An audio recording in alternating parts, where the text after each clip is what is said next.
Hello guys, आज मैं लेके आई हूँ लाइफ चेंज मांगा का चैप्टर 3 और 4। आई होप आप सभी को ये वीडियो पसंद आए। चैप्टर के स्टार्टिंग में चाओ जाओ नूडल्स खा रहा था और साथ में वो फ़ोन भी देख रहा था। फ़ोन देखते हुए फ़ोन देखते हुए कह रहा था वो इस बॉडी के असली ओनर ने एक गैंग लीडर के साथ भी पंगा लिया हुआ था। क्या इसे डर नहीं था कि वो गैंग लीडर इसे मार डालेगा? तभी बाहर 2 बॉडीगार्ड्स खड़े हुए थे। एक बॉडीगार्ड कहता है फ़ोन पर, ओके मैं समझ गया। हाँ, वो बाकी अपने साथियों को कहता है, चलो अंदर चलते हैं। और वो बॉडीगार्ड दरवाजा तोड़कर अंदर चले जाते हैं। वो सारे अंदर चले जाते हैं। उन्हें देखकर चाओ जाओ बहुत ज़्यादा ही हैरान हो जाता है और कहता है, एक्सक्यूज़ मी, क्या मैं पूछ सकता हूँ कि? तभी फू कहता है, इसे तुम लेके जा सकते हो, बस मेरी जगह पर इसका ध्यान रखना। ये सुनकर चाओ जाओ रोने लगता है और कहता है, नहीं प्लीज़ मेरे साथ ऐसे मत करो, वो मैं नहीं था, वो जाओ जाओ था, मैं नहीं, प्लीज़ मेरे साथ ऐसा मत करो। तभी चाओ जाओ की आँख खुलती है, जाने की चाओ जाओ वो एक सपना देख रहा था, पर तभी दरवाजे पर नोक होती है। चाओ जाओ उठता है और कहता है, कौन है? चाओ जाओ दरवाजा खोलता है और कहता है, आखिर क्या बात है? बाहर फू और एक आंटी, उसके साथ एक आंटी थी, आंटी फैंग, वो दोनों खड़े हुए थे।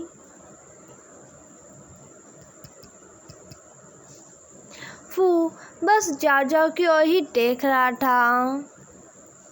उसे देखकर चाओ जाओ अपने मन में कहता है, ये फू हंगशी है। रुको, ये फू हंगशी है, क्या मैं अभी भी सपना देख रहा हूँ? और वो फू के ऊपर बंदर की तरह चढ़ जाता है, उसे चिपक जाता है और कहता है, मुझे माफ़ कर दो, प्लीज़ प्लीज़ प्लीज़ प्लीज़ मुझे माफ़ कर दो, मैं ही गलती थी, प्लीज़ आई एम सॉरी। और वो फू के गलत जगह पर टच करता है। ये महसूस कर जाओ कहता है, रुको, क्या ये टच बिल्कुल मुझे ऐसा फील हुआ कि मैं इसे असली में से टच कर रहा हूँ। क्या ये सब कुछ सच है? ये मेरे सामने असलियत में खड़ा हुआ है? क्या मैं कोई सपना नहीं देख रहा हूँ? और जाओ फू से राइट की स्पीड से उससे दूर होता है और वो अपने आप को शांत दिखाते हुए कहते हैं, वैसे क्या बात है? और पर अंदर से पूरा का पूरा चाओ बहुत ज़्यादा ही घबराया हुआ था और वो कहता है, अरे नहीं, ये अब मैंने क्या कर दिया? तभी चाओ जाओ का ध्यान उन आंटी के ऊपर जाता है। चाओ जाओ उन्हें देखकर अपने मन में कहता है, क्या ये आंटी फैंग है? हाँ, आंटी फैंग हंसते कह रही थी, वो यहाँ पर जल्दी ही आज आने वाला था, तो मैंने तुम्हारे लिए सूप बनाया है। उन्हें देखकर जाओ अपने मन में कहता है, ये हमें बताता है कि ये जो आंट है ये काफ़ी ज़्यादा जेंटल और काइंड है। ये वो फैमिली में एक मेड का काम करती है। 30 सालों तक इन्होंने वो फैमिली में एक मेड का काम किया है। जब से चाओ जाओ और फू की शादी हुई है, तब से ये इन दोनों का ध्यान रख रही है। उन्हें देखकर चाओ जाओ अपने मन में कहता है, आंटी फैंग प्लीज़ मेरी हेल्प कीजिए। और वो फू को फुल्ली इग्नोर करता है और वो आंटी फैंग से वो लंच बॉक्स ले लेता है और कहता है, आंटी फैंग आपका शुक्रिया, आइए अंदर आइए। वो दोनों आंटी फैंग और चाओ जाओ एक दूसरे से बातें कर रहे थे। आंटी फैंग कहती है, शाजू हॉस्पिटल का खाना कैसा है? मैंने मुर्गे की स्किन वो हटा दी है और जो एक्स्ट्रा ऑयल था वो भी हटा दिया है। ये सूप में काफ़ी ज़्यादा अच्छी अच्छी चीज़ें पड़ी हुई हैं और ये काफ़ी ज़्यादा ही अच्छा है तुम्हारे लिए। तुम्हें ये पी कर देखना चाहिए कि ये कैसा बना है। जाओ वो सूप टेस्ट करता है और खुशी से कहता है, वाओ ये कितना टेस्टी है, थैंक यू आंटी फैंग। और जाओ मुंह उस डब्बे को मुंह लगा कर ही वो पूरा सूप पीने लगता है। ये देखकर फू और आंटी थोड़ा सा शौक होते हैं। आंटी फैंग कहती है, वेलकम, कोई बात नहीं। और आंटी फैंग जाओ की टेंशन लेते हुए कहती है, वैसे आप एक फिल्म बना रहे थे, उस वक्त आपके सिर पर चोट लग गई, मुझे आपकी बहुत ज़्यादा ही टेंशन हो रही थी, क्या आप ठीक हैं? ये सुनकर जाओ के मुंह से पूरा सूप निकल जाता है। ये देखकर आंटी फैंग जाओ का चेहरा साफ करने लगती है और कहती है, आप इतने जल्दी केयरलेस आखिर क्यों हैं? जब आप पूरी तरीके से ठीक होकर घर आ जाएंगे तो मैं आपके लिए काफ़ी अच्छा खाना बनाऊंगी। और जाओ कह रहा था, मैं बिल्कुल ठीक हूँ आंटी फैंग। और जाओ अपने मन में कहता है, फिर बनाते हुए किसी के सिर पर चोट लग जाना ये सच में बहुत ज़्यादा ही परेशानी वाली बात है। और फू जाओ कहता है, अगर तुम्हारा सिर अभी तक दर्द कर रहा है तो तुम्हें और ज़्यादा सूप पीना चाहिए ताकि तुम जल्दी से ठीक हो जाओ। और आंटी फैंग कहती है, हाँ आपको बहुत ज़्यादा सूप पीना चाहिए ताकि आप जल्दी से ही ठीक हो जाएं। मैं आपके लिए और ज़्यादा सूप लेके आऊँगी। जाओ कहता है, हाँ आंटी फैंग आप सही कह रही हैं। और जाओ अपने मन में कहता है, क्या ये बस मेरी कल्पना थी कि आज मुझे ऐसा क्यों लग रहा है कि जो मिस्टर फू हैं वो आज थोड़े से नाराज हैं। और जाओ उस बॉडी के पुराने ओनर को गुस्सा करते हुए कहता है, देखो अब तुमने ये क्या कर दिया है, मैं कुछ कह भी नहीं पा रहा हूँ। ये तुमने ये क्या कर दिया है, तुम्हारे इस क्रिया को मुझे सामना पड़ेगा। अब तुम्हें अपने हस्बैंड को खुद ही कंफर्ट करना होगा। थोड़ी देर बाद वो सूप खत्म हो जाता है। आंटी फैंग वो अब डब्बा उठाती है और कहती है, अब सूप खत्म हो चुका है।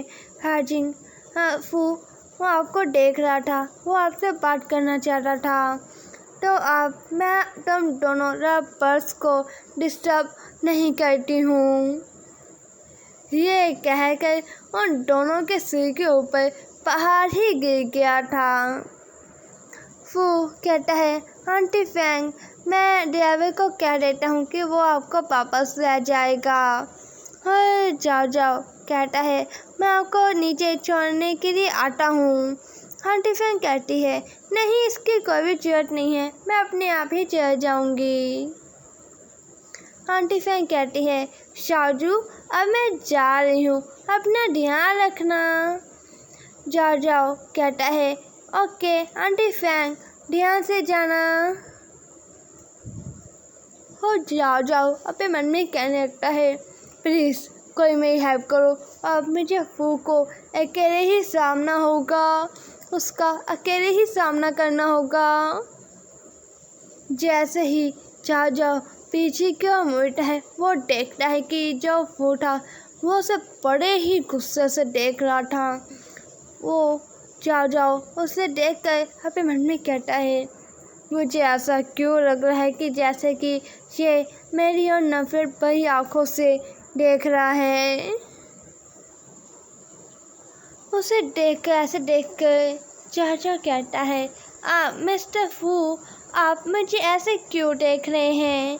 हाँ वो इस बॉडी के पुराने होने के बारे में सोचते हुए कहता है, चाहे वो तुम्हारी वजह से, तुम्हारी डिवोर्स की वजह से ही नाराज क्यों न हो, पर मैं अभी तुम्हारा गला घोंट कर मार देना चाहता हूँ। देखो तुम्हारी वजह से मुझे क्या क्या सहन करना पड़ रहा है। हाँ, यहीं पर हमारा चैप्टर 3 एंड होता है और चैप्टर 4 स्टार्ट हो जाता है। चैप्टर 4 के स्टार्टिंग में हमें पास का सीन दिखाया जाता है, कल का सीन दिखाया जाता है जब वो अपने कंपनी में चला गया था। वो काम कर रहा था, काफ़ी ज़्यादा काम कर रहा था, इस वजह से वो थक कर अपना सिर पकड़ लेता है। तभी उसके कैबिन में एक लड़की आती है और कहती है, मिस्टर फू, मैंने इन डॉक्यूमेंट्स को पूरा कर लिया है, प्लीज़ आप इन्हें एक बार देख लीजिए और इन्हें अप्रूव कर दीजिए। उस लड़की के हाथ में काफ़ी ज़्यादा ही कागज होते हैं। वो कहता है, इन्हें यहाँ पर छोड़ दो, जब मेरा काम हो जाएगा तो तब तुम भी यहाँ से जा सकती हो। हमें नाइट का सीन दिखाया जाता है। बहुत ज़्यादा ही राइट हो गई थी, पूरी कंपनी की राइट्स बंद थी, बस फू के केबिन की ही राइट्स ऑन थी। तब रात को काफ़ी देर बाद फू का काम ख़त्म होता है और कहता है, जान के साथ रहता है और कहता है, शुक्र है ख़त्म हो गया। तभी फू फिर से बैठ जाता है और अपने मन में कहता है, नहीं, अभी मुझे एक और काम करना है। हाँ, वो डिवोर्स का एग्रीमेंट बना रहा था। जब वो एग्रीमेंट बना ही रहा था तभी उससे फ़ोन आता है। वो फ़ोन स्पीकर पर कर देता है। वो फ़ोन पर जो था वो कहता है, ओह मिस्टर फू, लॉन्ग टाइम नो सी। फू कहता है, तुम हो कौन? वो जो फ़ोन पर था वो कहता है, मेरे पास मिसिस फू और ये किंशिंग की कुछ फ़ोटोज़ हैं। ये सुनकर फू अपना अजीब सा मुंह बनाता है और अपने मन में कहता है, ये फिर से? हाँ, वो फ़ोन आए आदमी से कहता है, बस बताओ तुम्हें कितनी मनी चाहिए? वो लड़का कहता है, मिस्टर फू, आप तो सीधा ही बात करते हैं। हाँ, वो फू को बैंक नंबर और कितने पैसे से चाहिए वो पूरा उसे मैसेज कर देता है। हाँ, फू उसे पैसे दे देता है। फू डिवोर्स का एग्रीमेंट वो पूरा बना लेता है। हाँ, उसने लिखा था कि वो जाओ को 40 मिलियन देगा। वो करने के बाद फू कहता है, वाह, शुक्र है ये सब कुछ अब ख़त्म हुआ, अब मैं वापस जा सकता हूँ। तभी उसे दोबारा से फ़ोन आता है। वो की शायद मौन थी। वो कहती है, हांक्षी, अभी तक तुम आखिर घर क्यों नहीं आ रहे हो? तुम्हें घर आए हुए काफ़ी ज़्यादा लंबा टाइम हो गया है। मैं और तुम्हारे डैड तुम्हें बहुत ज़्यादा ही मिस करते हैं। जब तुम घर आओगे तो शाजू को भी लेकर आना। हम चारों साथ में डिनर करेंगे। वो जाओ को सोचता है और कहता है, वो सोचता है जाओ को, जो कि उसे कह रहा होगा, तो मुझे लेके जाना चाहते हो डिनर के लिए, पर इसके लिए पैसे लगेंगे।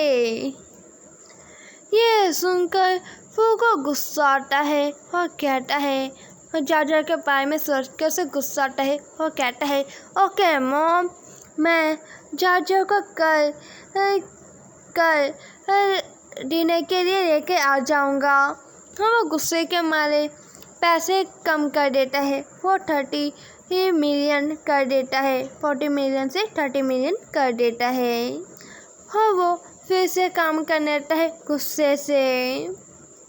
फिर से फू को फ़ोन आता है और ये सुनकर, अपने फ़ोन की रिंगटोन सुनकर वो कहता है, क्या मैं आराम से अपना काम नहीं कर सकता? वो फ़ोन आंटी फैंग का था। वो फ़ोन उठाता है और कहता है, आंटी फैंग कह रही थी कि आप घर आ जाना और हम दोनों चाचा के लिए लंच लेके चलेंगे हॉस्पिटल में। आंटी फैंग की बात सुनकर वो अपना सिर पकड़ लेता है और कहता है, ठीक है आंटी। आंटी फैंग कहती है, अब काफ़ी ज़्यादा देरी हो चुकी है, आपको जल्द ही आराम कर लेना चाहिए। वो कहता है, ओके आंटी, मैं समझ गया, कल मैं आपको लेने के लिए आ जाऊंगा। और वो दोबारा से वो काम करना शुरू करता है। हाँ, वो कटा कर जो मिलियन उसे देने थे वो काफ़ी ज़्यादा कम कर देता है।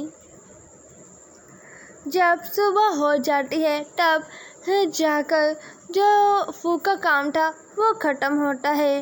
वो चैन की सांस लेता है, पर वो काफ़ी ज़्यादा ही थक चुका था। और हमें प्रेजेंट का सीन दिखाया जाता है। जाओ सोफे पर बैठ जाता है, वहाँ पे मन में कहने लगता है, सबको ठीक है, सबको ठीक है, जाओ, तुम्हें डरने की जरूरत नहीं है, यहाँ पर हम दोनों ही हैं। फू तुम्हें हर्ट नहीं करेगा, तुम्हें शांत रहना चाहिए, बस शांत रहो। तभी फू उसके पास आकर बैठ जाता है और यहीं पर हमारा चैप्टर एंड हो जाता है।